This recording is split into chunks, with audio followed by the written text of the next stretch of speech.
পুলিশের উদ্যোগে তৈরি আরামবাগ পাঠশালার স্ক্রিনিং পরীক্ষা শুরু হলো আরামবাগ হাই স্কুলে। জানা গেছে, আরামবাগ মহকুমার পিছিয়ে পড়া ছাত্রছাত্রীদের বিনামূল্যে পড়াশোনার জন্য আরামবাগ পাঠশালা নামের একটি কোচিং সেন্টার শুরু করার উদ্যোগ নেওয়া হয়েছে আরামবাগ এসডিপি ও আরামবাগ থানার পক্ষ থেকে। যে কোচিং সেন্টারে প্রথম 40 জন পড়ুয়াকে বিনামূল্যে পড়াশুনো করানো হবে, তার জন্য আরামবাগ মহকুমার প্রায় 300 জন পড়ুয়া ফর্ম ফিল আপ করেছিলেন।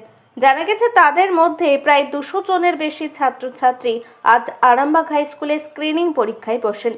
পরীক্ষায় উত্তীর্ণ প্রথম 40 জনকে নিয়ে শুরু হবে পাঠশালা। শুক্রবার সেই পরীক্ষা শুরু হয়। আজকে আমরা আরামবাগ হাই স্কুলে আরামবাগ পাঠশালা থেকে অ্যারেঞ্জ করা পরীক্ষা দিতে এসেছি। আরামবাগ পাঠশালাতে সম্পূর্ণ বিনামূল্যে কোচিং দেওয়া হবে। অনগ্রসর যাদের ফিনান্সিয়াল যারা একটু দুর্বল তাদেরকে।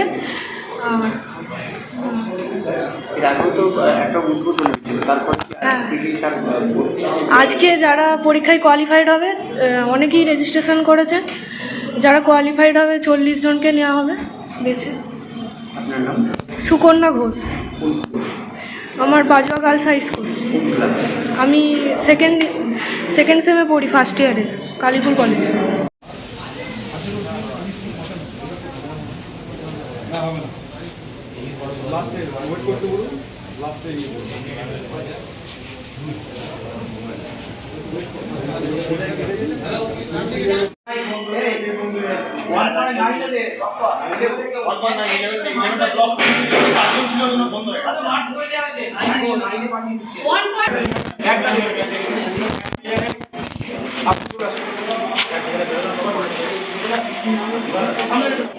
আজকে হচ্ছে আমরা মাননীয় এসডিপিও স্যারের উদ্যোগে আরামবাগ পাঠশালা নামক একটা কোচিং সেন্টারই বলবো, যেটাতে আমাদের এই আরামবাগ সাব ডিভিশনের যত পিছিয়ে পড়া স্টুডেন্টরা রয়েছে তাদেরকে নিয়ে একটা কোচিং সেন্টার টাইপের খোলা হচ্ছে, যারা কম্পিটিটিভ এক্সামে তারা ভালো ফল করতে পারে।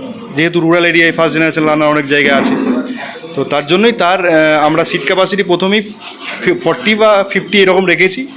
কিন্তু দেখা যাচ্ছে যে অনেক ছেলেমেয়েরা রেজিস্ট্রেশন করতে চাইছে, এখানে আসতে চাইছে, তো যার জন্য একটা স্ক্রিনিং টেস্টের আজকে আয়োজন করা হয়েছে, যেটা আরামবাগ হাই স্কুলে হচ্ছে। আজকে আমরা মোটামুটি আমাদের অনলাইন রেজিস্ট্রেশন করেছিল প্রায় 300-এর কাছাকাছি। এক্সপেক্ট করছিলাম যে 300-এর কাছাকাছি প্রায় হয়ে যাবে। মোটামুটি আমরা 200 মতো এখন অ্যাটেন্ড করছি। ছাত্র আর ছাত্রী ওই রেশিওটা আমাদের এখনও করা হয়নি, ওটা 50-50 হয়ে যাবে আশা করা যায়। Rajib Dey, sub inspector of schools, Goghat 2 sir.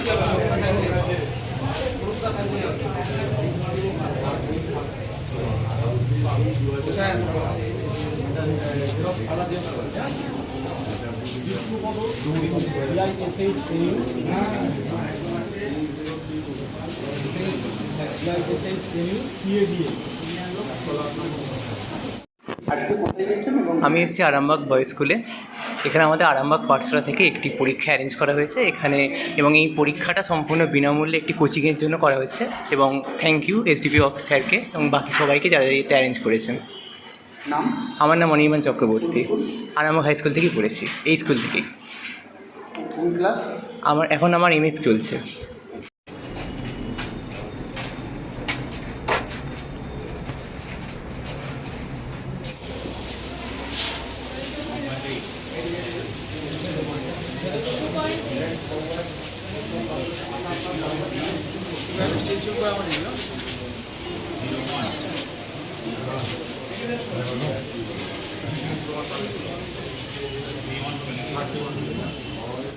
এটা অ্যাকচুয়ালি আমরা আরামবাগ পাঠশালার যে কনসেপ্টটা, সেটা হচ্ছে যে পিছিয়ে পড়া আর্থিকভাবে যেসব স্টুডেন্টরা কম্পিটিটিভ এক্সামের প্রিপারেশন নিতে পারে না, সেই জায়গাটাকে ঠিকঠাক করার জন্যে কিছু এই বিকাশ স্যারের মতন শিক্ষকরা এগিয়ে আসেন।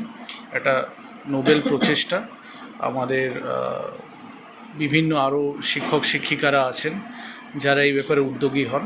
তো আমরা জাস্ট সাহায্য করছি, যে কোনো রকম যেটুকু পুলিশি ব্যবস্থা দরকার সেটা আমরা করে দিচ্ছি। এবং এর মাধ্যমে যদি আরামবাগ থেকে কিছু ছেলে মেয়ে বেরিয়ে আসে, ভালো চাকরি বাকরি পায়, সেটা একটা গর্বের দিন হবে। তারই একটা অঙ্গ হিসেবে আজকে এই আমাদের একটা প্রাথমিক স্ক্রিনিং টেস্ট হচ্ছে। যার মাধ্যমে ভালো ছেলেমেয়েরা উঠে আসবে এবং একটা নিজেদেরকেও এটা যাচাইয়ের পরীক্ষা। এরপরে আমরা একটা ইন্টারভিউ মতন নেব, তাতে আমরা ঠিকঠাক ছেলেমেয়ের, কেন কি স্পেস সীমিত, তো তার মধ্যে তো ইয়ে করতে হবে। 173 জন মোট আজকে ছাত্রছাত্রীরা এখানে এসছেন, তার মধ্যে 100 জন ছাত্র এবং 73 জন ছাত্রী। এখন আরামবাগেই রয়েছে প্রাণ আইভিএফ ফার্টিলিটি সেন্টার। নিঃসন্তান দম্পতিদের মুখে হাসি ফোটানোর বিশ্বস্ত প্রতিষ্ঠান প্রাণ আইভিএফ ফার্টিলিটি সেন্টার দক্ষিণবঙ্গের মধ্যে সর্ববৃহৎ এবং সর্বপ্রথম এআরটি গভর্নমেন্ট রেজিস্টার প্রাপ্ত আইভিএফ সেন্টার এখন আরামবাগেই। অল্প খরচে আইভিএফ পরিষেবা, বন্ধ্যাত্ব চিকিৎসার এক অভিনব অধ্যায়। প্রাণ আইভিএফ ফার্টিলিটি সেন্টার একেবারে অল্প খরচে পুরুষ ও মহিলার বন্ধ্যাত্ব পরীক্ষা, বন্ধ্যাত্ব চিকিৎসা সবকিছুই হয় আমাদের প্রতিষ্ঠানে। সুচিকিৎসার মাধ্যমে মা ও বাবা ডাক শুনতে পারবেন নিঃসন্তান দম্পতিরা। তাহলে আর দেরি কেন? আজই যোগাযোগ করুন প্রাণ আইভিএফ ফার্টিলিটি সেন্টারে। ঠিকানা বসন্তপুর, আমতলা, 2 নম্বর রেলগেট, আরামবাগ, হুগলি। যোগাযোগ নম্বর 7865858781 অথবা যোগাযোগ করুন 7908098172 এই নম্বরে।